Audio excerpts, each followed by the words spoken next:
Hello, hi, welcome to another basics cooking class.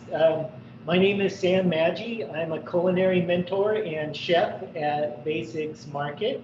Um, and I'm really happy to present yet another culinary class.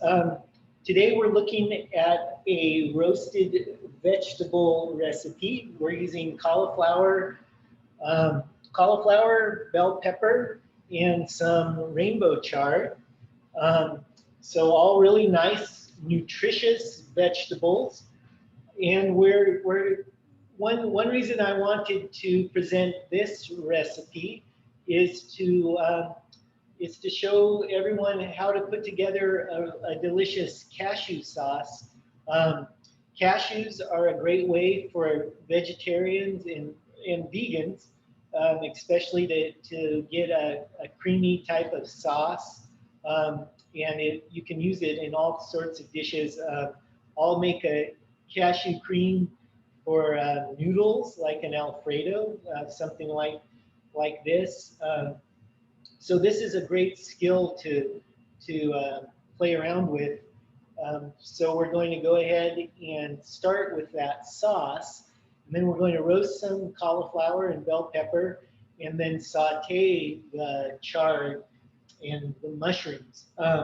So let's go ahead and we'll get the sauce going first. So what I've done before class is I went ahead and I boiled and then soaked the cashews. And so it was this many cashews. Your recipe specifies the 6 tablespoons or 2 ounces. And I did weigh it, and I just wanted to mention really quickly that a little scale like this is a great thing to have in your kitchen, home kitchen. You can pick these up affordably, and it helps to get those exact measurements. Um, so this is 2 tablespoons of cashews, or 2 ounces, 6 tablespoons. And anyway, so for this sort of cashew sauce, you want to boil the cashews and then letting them soak gets them nice and soft. And so that's what we've got here in the pot. And we're going to go ahead and add some minced white onions. So let's, and I'm going to throw in, this is cashew milk. So I'm going to put that in just to get things, keep those cashews from burning in there, and just kind of get them warmed up. So that's 3/4 of a cup of cashew milk, and this is the cashew milk I'm using. This is unsweetened cashew milk, and I'm drinking cashew milk in my tea also, and it's really good, nice and creamy. All right, so we have a white onion, and as always, let's demonstrate getting into an onion. I like to take the top off and then cut right down the middle through the root end. And we shall go ahead and where we want, how much onion do we want here? We want 2 tablespoons. So once you cut it in half, it's real easy to peel that half. And then you just want to cut along the lines, the natural lines of that onion down to the root for an easy mince. And then we'll just cut right across. And here we go. It's about 2 tablespoons of nice mince there. We'll throw that in our sauce pot.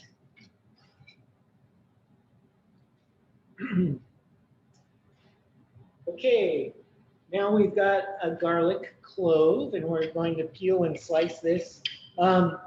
This is a trick I always like to show by soaking a garlic clove in warm water the peel will come off a little easier and it won't stick to your hands and knife. So you just soak it in warm water for a couple minutes. And then we're going to go ahead and slice this one. Again, we can slice it from the root end. And all this stuff is going in a blender, so it's all going to get blended up anyway, no matter how you slice it. Okay, now we've got a little bit of white miso here. A quick word about miso. So miso is a really great product. Again, so we're just to backtrack a little bit. We're looking at this is a plant-based recipe, right, tonight, and this recipe has a lot of interesting textures. And another reason I really wanted to do this particular recipe is that when you utilize this technique of having both roasted vegetables and sauteed vegetables and a nice sauce, you get all kinds of different textures and nice flavors, but texturally it gets quite interesting, and it's a really easy technique to do in a short amount of time. This is kind of, I do something like this at least once a week, probably several times a week, for a quick like weeknight meal, because you can get your roasted vegetables in the oven and then put together a sauce, put together, maybe you want some noodles or rice or something with it, and then do a quick saute, and suddenly you have a really nice balance of flavors, you know, and different stuff going on. So the sauce is coming to a little bit of a simmer now. I'm going to turn it down to medium heat. So back to the miso. Miso is a real handy tool for flavor in your kitchen array, and it's especially good for adding umami to vegetarian and vegan dishes. Miso is a fermented soybean. It's fermented with koji, which is a rice ferment. It's then added to the soybeans and sometimes other grains as well. We're using white miso here, and this is mellow white. And white miso usually is a little mellower than red miso. Red and white miso are the most common types of miso you'll see around here. And red miso is simply fermented longer, and that's why it gets that darker color and it gets a little bit of a stronger flavor. So as a rule of thumb, you know, white miso will be a little mellower, and then red miso will be a little more assertive. And both of them will give you some nice umami flavor. And umami is it's the fifth taste, and it was discovered by a Japanese scientist that coined the term, and umai is just means delicious in Japanese. And what this Japanese scientist started studying, he was actually looking at bonito flakes, which is a tuna flake, and he was wondering, like, why do certain food substances make food taste so good, like miso, like soy sauce, mushrooms, which we're also going to be including in this recipe. What is it what's the compound that gives such great flavor and the umami factor? And what he discovered is these things have a high concentration of glutamate. And so MSG is monosodium glutamate, and that's where that compound is concentrated and extracted, and that's what MSG is. But the glutamate occurs naturally in a lot of these substances. And anyway, so miso just gives a really nice flavor to things, and we're putting it in 2 spots in this recipe. And so this recipe, you'll notice it's broken into 3 parts. And by the way, the recipe is available online on our website. We also have these recipe cards in our stores, and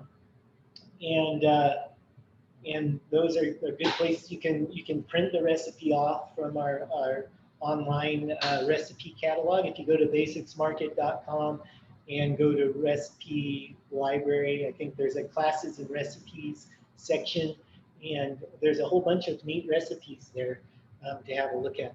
Okay, so we've got our miso, we've got our cashews, we've got our soy milk. I'm adding salt and pepper at this point. And then I've got a quarter of a cauliflower head here, and I'm going to put that in there, and we're including the stem and the leaf as well. And we're going to cook this down until the cauliflower gets soft. And so I'm going to chop it up pretty good because I want it, the smaller the cut on this, the quicker it will soften up. And we're just looking to soften this up a bit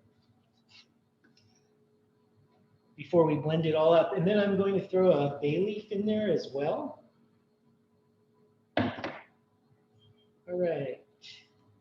So we have all our sauce ingredients in the pot there.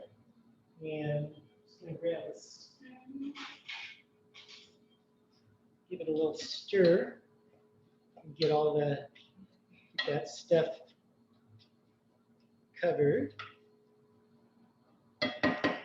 And just to make sure it's covered, and I'm going to add a little dash more of cashew milk. Okay, so let's see. So while your sauce is cooking, you can work on your roasting vegetables. So you want to go ahead and preheat an oven to 400 degrees. And then we've got bell pepper and cauliflower. And cauliflower is always something that people are interested in how do you get into the cauliflower. And we actually have a video that we made and just on cutting up a cauliflower. And I think if it's not posted already, it is posted. So you can check that out if you have more cauliflower queries. And this is a fun recipe because we're actually going to utilize the leaves of the cauliflower, which you don't see too often. So I'm going to just kind of cut off the very end there just to clean it up a little bit. And then we're looking at a half a cauliflower for our roasted vegetables.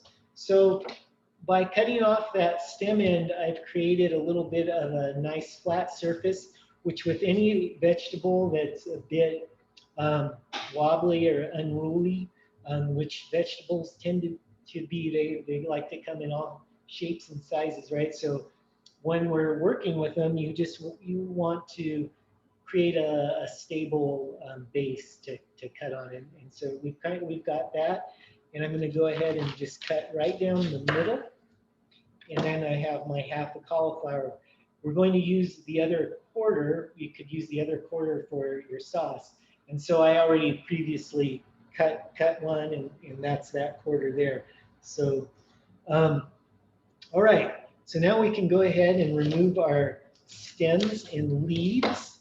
I'll give this a quick rinse. I rinsed the outside of the cauliflower, but if you get into the leaves and need to wash those a little more, you can do that.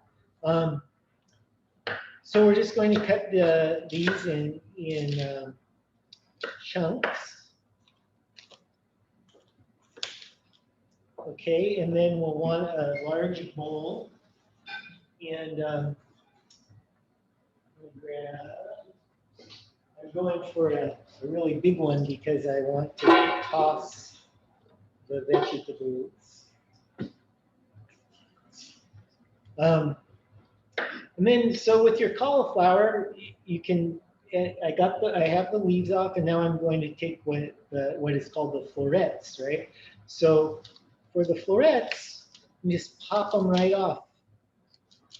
So you just go to the base where the floret meets the stem of the cauliflower, put your knife blade through, and then give it a little pop, a little twist, and it should pop right off. And then we can utilize all of this, the stem. Just cut that into small pieces. And that'll be tasty. And again, you're going to get a lot of neat textures out of that. And okay, and then we have our bell pepper. This is a red bell pepper. And you know, if you could use, there's orange and yellow are also nice, pretty colors to use here to get some variety. So the bell pepper, we're going to cut it into 8 segments. So often, like if I'm doing dice, right, with the bell pepper, and I think we do have a video on cutting a bell pepper as well on our website, you know, and it shows going from the top and then cutting this end and dicing it. But here we're looking for 8 equal segments. So another way to get into a bell pepper is to go ahead and follow the natural segments that occur with the bell pepper. And this is a neat way to cut a bell pepper as well. And so you just go follow you can kind of see the delineation of the segments there. And the segments will come right off for you. And this is another way, a real nice clean way to get into a bell pepper.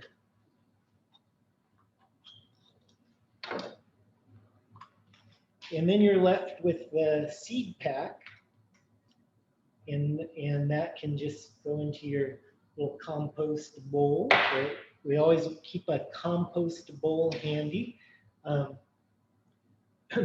put the scraps in. That's very helpful when you're cooking a lot of vegetables. So yeah, plant-based diet is a great way to go, both for health and the environment, and just eating plant-based food, you know, every so often is helpful. Environmentally, we're finding more and more that, you know, food animals leave a bit of a footprint on the environment, and plants help us with our environment and our land usage and so forth. So it's good to just eat some plants once in a while. And I cook this way quite a bit at home. My kids have both decided to be vegetarians because they love animals and think they're cute, and also they're worried about the future of the planet, and so they decided they want to eat plant-based predominantly, and they don't eat meat at all. So I cook I cook a lot of vegetarian food at home, and I really enjoy it. Anyway, so here we go. We're looking for 8 pieces here. So 1, 2, 3, 4, 5, 6, and then we've got 8. And then I'm just going to pop those into the bowl. And then so here's our peppers and our cauliflower. Cauliflower is really I'm going to turn off the sauce. The cauliflower has softened here. So we're gonna whiz that up in a second. But first, let's go ahead and prepare our roasting vegetables. Cauliflower is sort of a superfood. Again, my kids would eat cauliflower every night of the week. They love roasted cauliflower, especially. And sometimes I'll just throw some chili oil on it and throw it in the oven, and we're good to go. But we're finding cauliflower in a lot of different products, gluten-free pizza crust, cauliflower rice, where people are just grinding it up, and then you can use it as a low-carb, like rice substitute. And so cauliflower, you know, we often talk about how vegetables, colorful vegetables have a lot of vitamins and so forth. And cauliflower, even though it's white, and it does come in a couple, there's orange cauliflower and purple cauliflower as well, but cauliflower actually has a very high amount of vitamin C and vitamin K, and it has tons of fiber, and also it helps with chronic disease prevention, and it has been linked to helping prevent certain cancers and things like that. So it's a good thing to get into your diet, and besides it tasting great. Okay, so here's our veggies here, and here's a little bit of olive oil, and then some.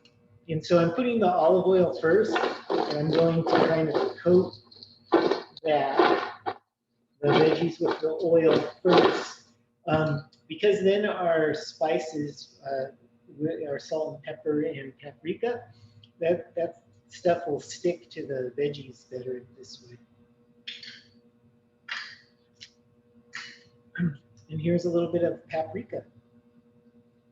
And the paprika, besides giving a really great flavor, makes a pretty color as well. Now, so this was my bowl for tossing, and I just got these pretty glass bowls, which I'm supposed to be using, so I'm going to put it in there, and so we can see it in that lovely bowl. But I personally need a lot of space when I'm tossing like this. Okay, so anyway, this here we go with the sheet pan, and I put some parchment paper down, and parchment paper is a really good way to go if you don't want to add extra oil to, otherwise you could do some light oiling of the sheet pan, or put some foil down is another way to keep your veggies from sticking to the pan. So here these guys are, and we'll just put those in the oven at 400 degrees for about 10, 15 minutes. You want to check them at 10 minutes. So I'm going to go ahead and pop those in the oven. And then we can look back to the sauce. So cashews are, I like I mentioned, I eat a lot of cauliflower and also a lot of cashews, and I find for my vegetarian meals, I like to get some proteins from plant sources in there. So I'll use like tofu and nuts. And cashews, they just have a great mild flavor, and they do cream out really nicely in a situation like this. And cashews are actually a seed. They come from a fruit, the cashew fruit.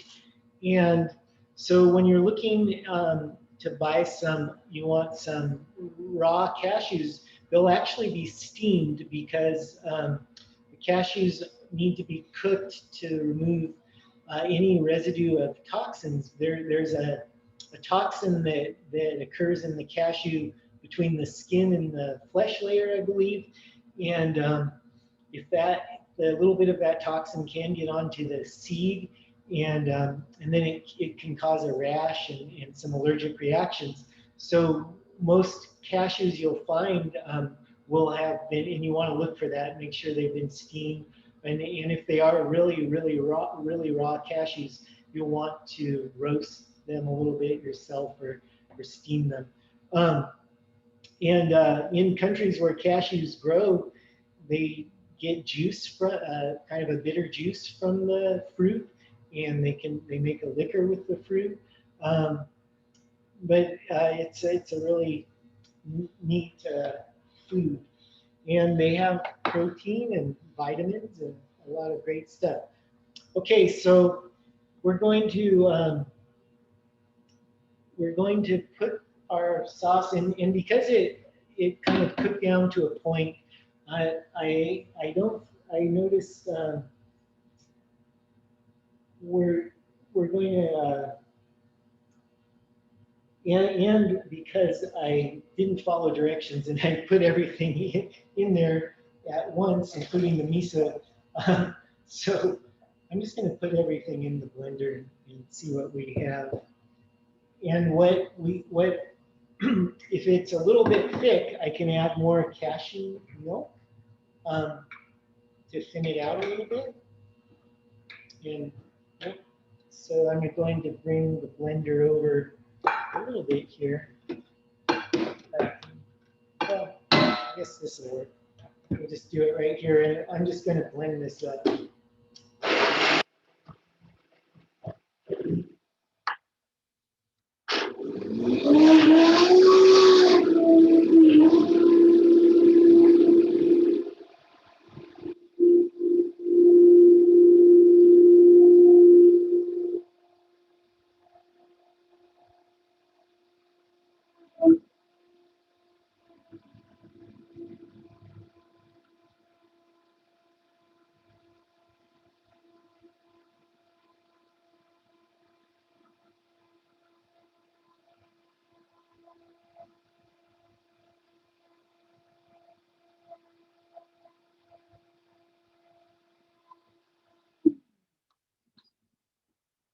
Right.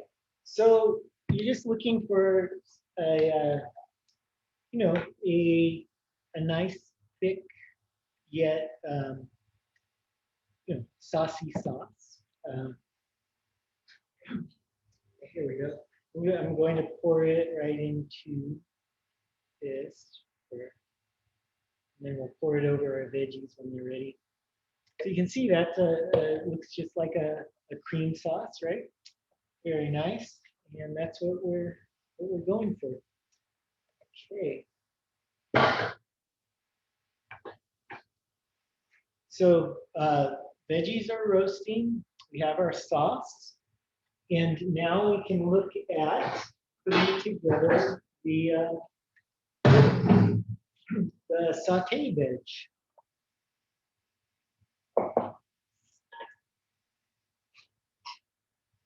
So here we have some rainbow chard. Rainbow chard is really, when they say eat a rainbow, this is exactly what we're looking at. And rainbow chard grows really well in your garden. It's something that can go almost year round. And I have had plants go about year round.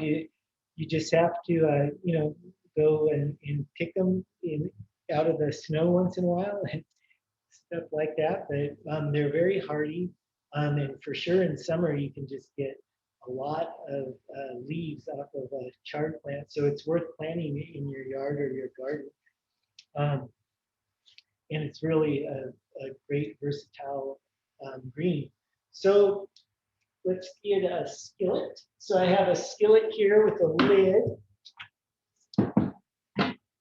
And this is just a 10-inch cast iron skillet. And any skillet with a lid will work for you here. And then the chard, you want to just stem it. An easy way to stem something like this is just pull the leaf right off the stem.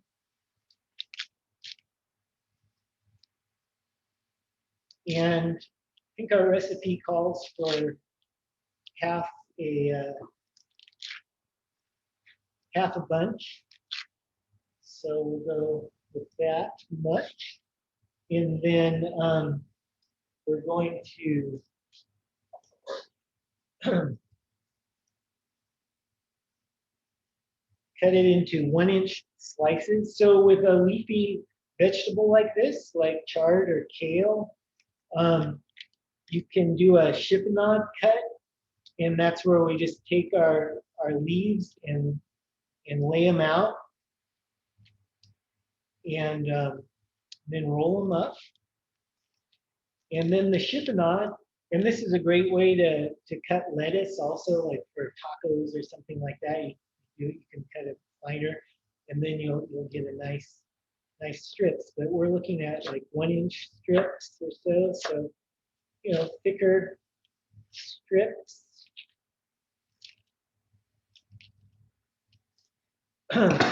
And then you have this great, you have charred noodles basically, right?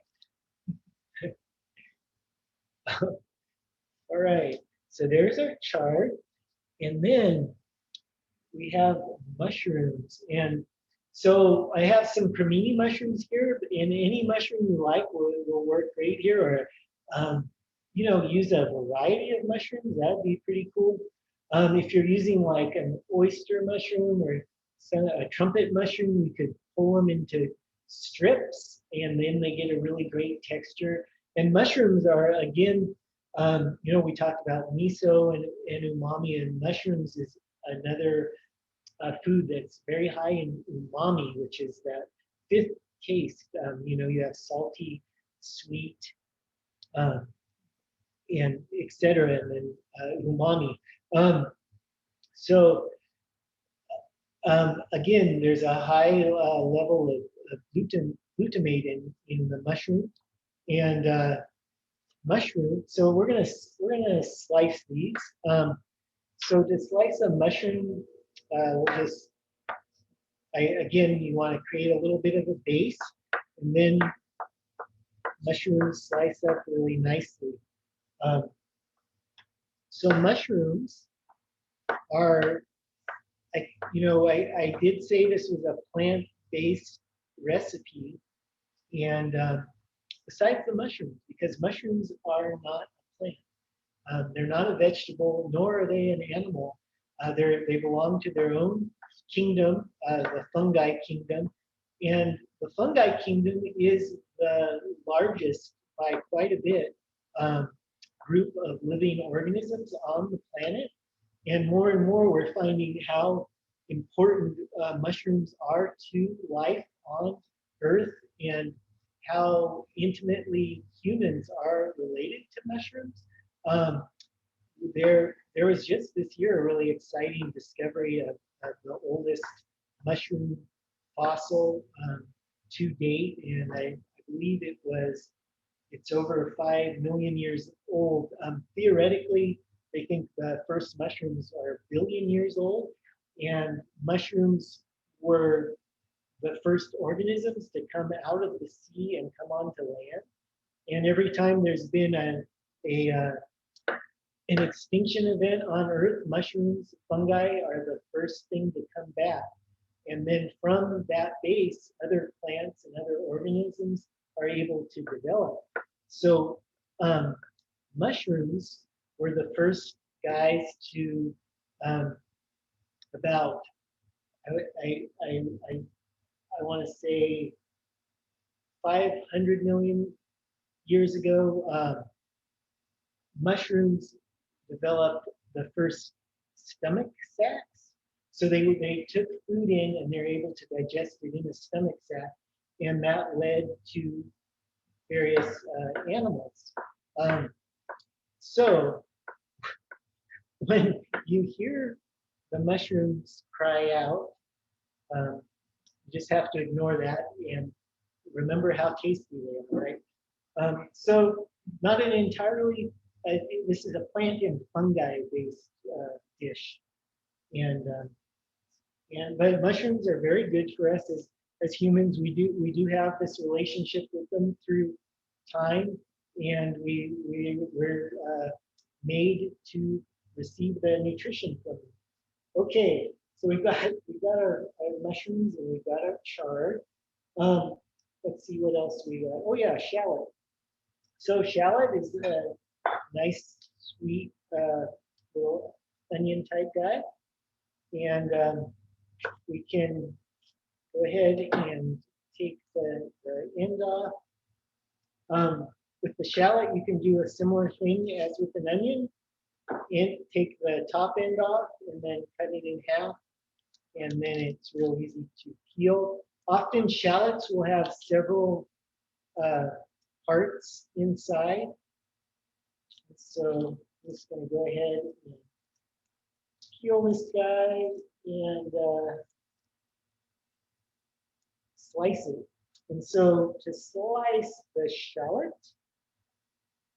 same sort of deal from the root end and along along the lines that naturally occur there. And then you just take that root end off and the shallot will come apart in strips.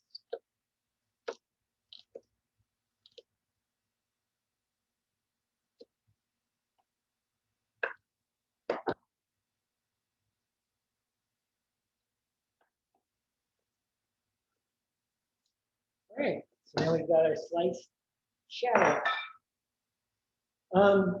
So we're going to do a dry cook at first, and so we're not putting anything in the pan, but it is hot. I've had it heating at medium heat. Throw our mushrooms in there, and the mushrooms are going to start releasing some moisture as they cook, and that'll help get things rolling in the saute pan here. Then we've got our chard on deck. And then we've got our miso and some salt and pepper. And then in this recipe, it's talking about the salt. And in a lot of our recipes, we talk about coarse salt. But what that we're talking about here is kosher salt, actually. So there is a difference. There's table salt, right? And then there's kosher salt, which is a little bit coarser. And then there's coarse salt, by definition, is that big, kind of chunky, almost like rock salt stuff. So here, we're really talking about kosher salt, and that's what I usually use for most all cooking. It's nice because you can have some control as to when you're if you're just putting a pinch of salt, you can really feel those granules. And also, just on a molecular level, it's a looser construction, and so that breaks down really quickly, and you can taste the saltiness in your dish more accurately than with table salt. So you're less likely to over salt. And you'll notice there's a little salt and pepper in each element of this dish. There's the three elements, right? We have the roasted vegetable, the sauteed vegetable, and then the sauce. So just a little bit of salt and pepper in each of those to season everything a little bit. Okay, so we just get these going, and the mushrooms are starting to release their juice.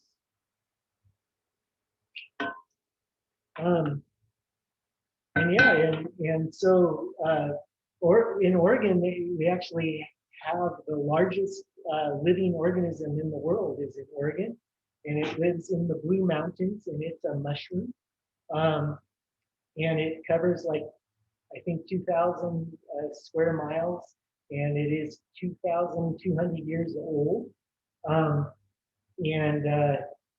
it's a mushroom. And so you can go talk to the oldest living organism in the world, right here where we're located in Oregon, Eastern Oregon, the Blue Mountains. Okay. Oh yeah. Speaking of that, salt and pepper. I like to put the salt on now. The pepper, we're just gonna coat that stuff. Put my charred noodles in. I got some pepper. Spicy. Okay.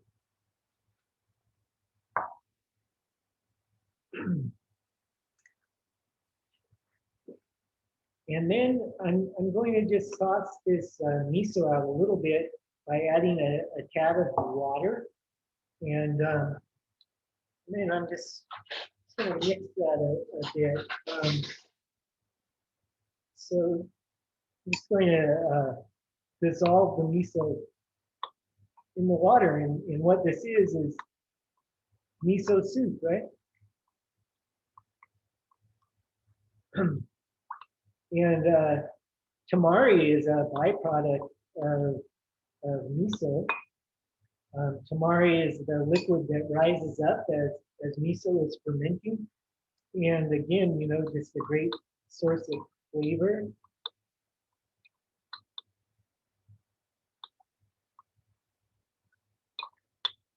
So we're going to go ahead and put our miso on there and then cover this up with the lid and let it cook down a little bit. Yeah, miso smells good. And yeah, miso varieties, there's quite a few, and it, all sorts of things uh, dictate how a miso variety will be. Temperature, time, which we mentioned as to the white versus the red miso, different grains going in there, different kind of koji, which is the fermented rice, using different rices. So it's a real art um, and science involved in making miso, and it's pretty neat. Okay, so we've got that stuff going, and I think that's. I think we can get into a service sort of deal here. Let's see what we've got. So I feel that that's good on the cook here. The chard is wilted. The mushrooms are nice and soft. So for this dish, you want some sort of a serving platter, and maybe that one would be good. I have my lovely assistant, Mark. Thank you. Um, so yeah, it's just a nice platter such as this. Will do. And we're going to go ahead and put our mushrooms in chard down.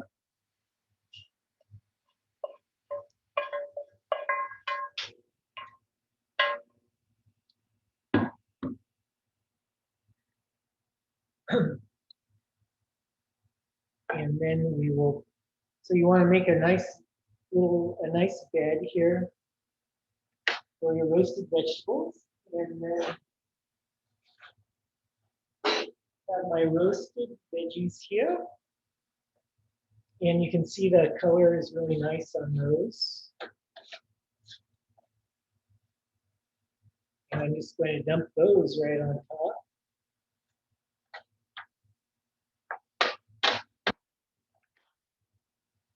And this is so pretty.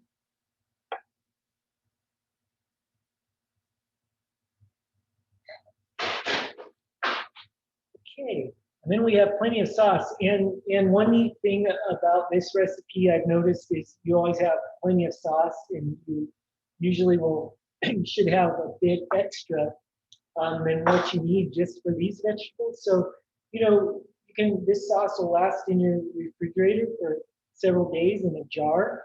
And you could put it on all kinds of stuff. Like I mentioned before, this is a great sauce for like a pasta. But go ahead and experiment with the sauce a bit. And here, we'll just pour it over.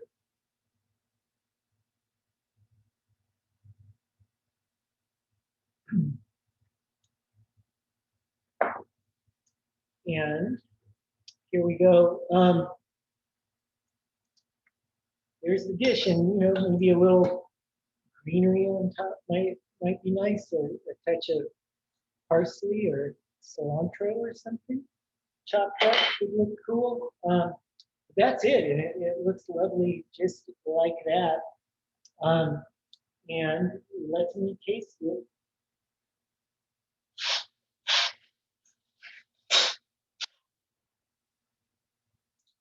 And then you can just serve it over Leslie, but I go ahead and grab a cauliflower, a mushroom, and some sauce.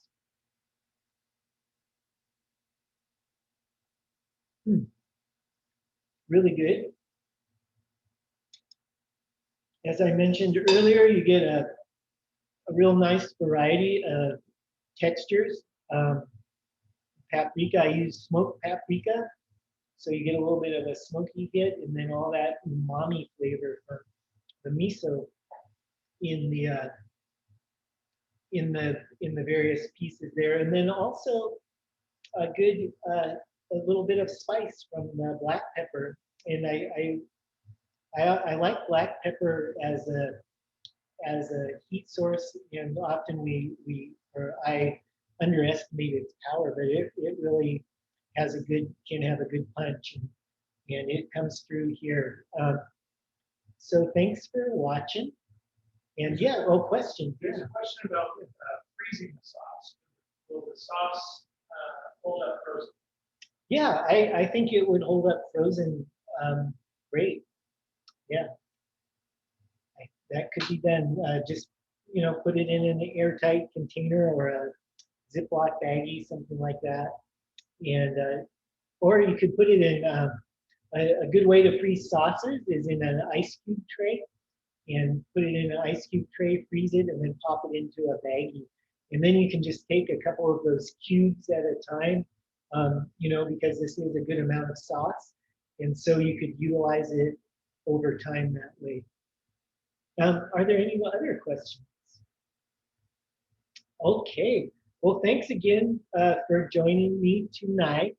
And I hope you enjoy this dish. Remember to visit our website, basicsmarket.com. Look at the classes section where we're recording and posting these classes. So you can look at this again or look at other classes. And make sure to join me for the next class. And happy cooking.